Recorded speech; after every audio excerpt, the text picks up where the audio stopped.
Gehen wir nochmal zurück zur Thermik.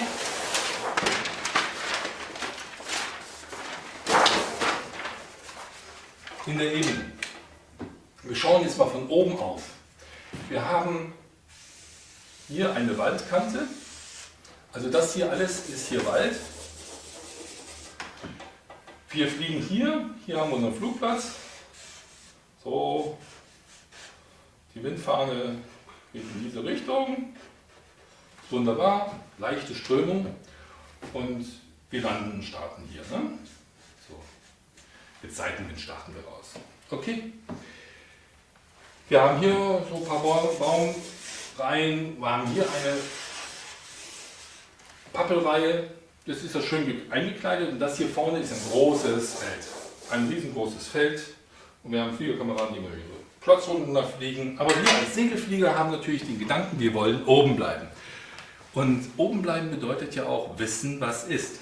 Wenn wir die Strömung von da haben, sagen wir mal mit so 2 Beaufort, und wir merken so ein bisschen, da ist so 2 bis 3, eventuell in Böen noch ein bisschen mehr drin.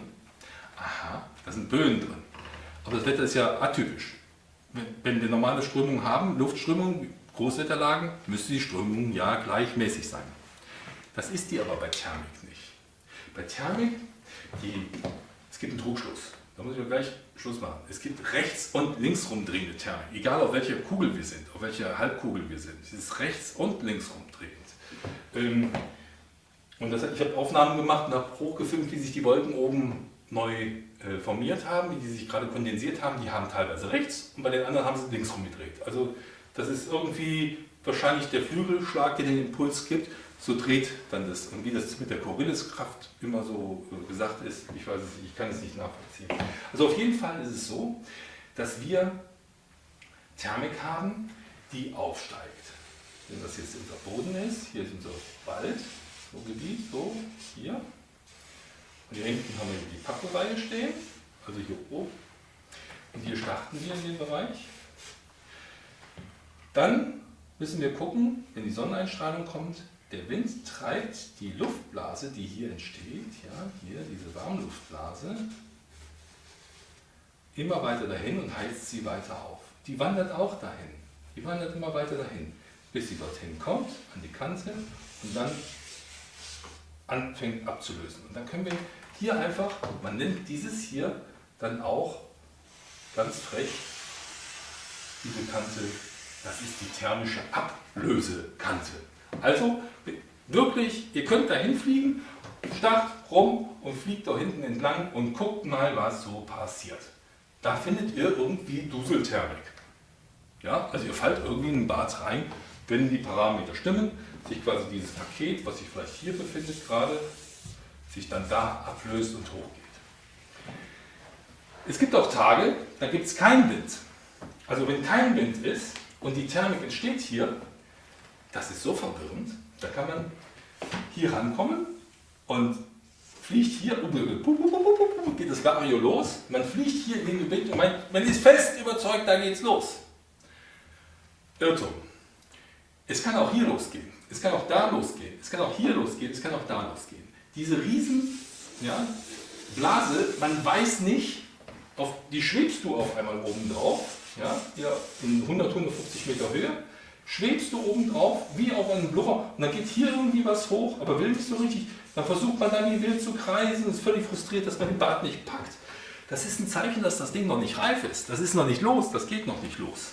Und da muss man irgendwie hier rumfliegen, irgendwie und gucken, man kreist quasi auf den Teppich und hat keine Sorge, der Teppich wächst an, der wird immer größer, ihr sinkt dadurch geringer, ihr seht, aha, ich halte mich auf in einem Gebiet geringeren Sinkens. Das seht ihr bei einem Flug beim RCOLC, das ist eingereicht worden, da seht ihr das, wie ich in niedriger Höhe, in 30 bis 50 Meter Höhe, ungefähr 7 Minuten immer große Wege fliege. Ich bin da Kilometerwagen geflogen und bin nicht runtergekommen, weil ich auf so einem Paket war. Und auf einmal löst dieses Paket nicht da los, sondern hier los, obwohl hier kein Auslösepunkt ist. Das passiert bei absoluter Windstille, kann das passieren, nur bei leichtem Wind. Ihr könnt auch noch andere Anzeichen erkennen. die euch zeigen, dass Wind in diesem Moment, also dass Aufwind ist, nämlich durch Wind. Wenn Thermik hochgeht, kommt auch Luft runter. Hört sich verrückt an, ne? Es ist so, das tauscht sich aus. Das ist diese Windzunahme, von der ich eben gesprochen habe. Der Wind nimmt zu.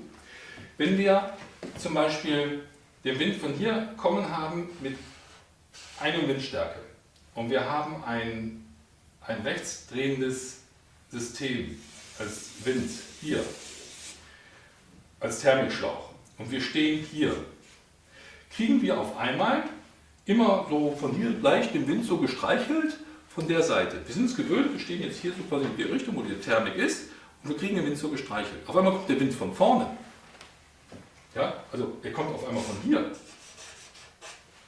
Das heißt, Mensch, da ist ein Bart von rechts nach links an mir vorbeigelatscht, der so rumdreht. Nämlich der Wind, der hier ist, der verdrängt quasi das System und da muss der Bart irgendwo auch da sein. Lasst euch jetzt nicht tüten. Es kann ja auch andersrum laufen. Ja? Ja, der Bart kann ja auch so umdrehen. Dann kriegt ihr den Wind auf einmal von der Seite. Das heißt auch nicht unbedingt, dass der dann hier ist, der Bart, sondern er kann auch da sein. Ich will euch nur sagen, die Wechselnden der Winde bei Thermik können 50, 80, 180 Grad teilweise sein. Und ihr wisst aber auf jeden Fall, da ist Thermik. Wenn ihr jetzt über den, wie kann ich sie denn sehen, die Thermik? In dem Videoreferat habe ich es genau gezeigt, wo man das sieht. Nämlich da im Auge des Sturms ist es immer windstill. Und dasselbe Spiel haben wir hier auch.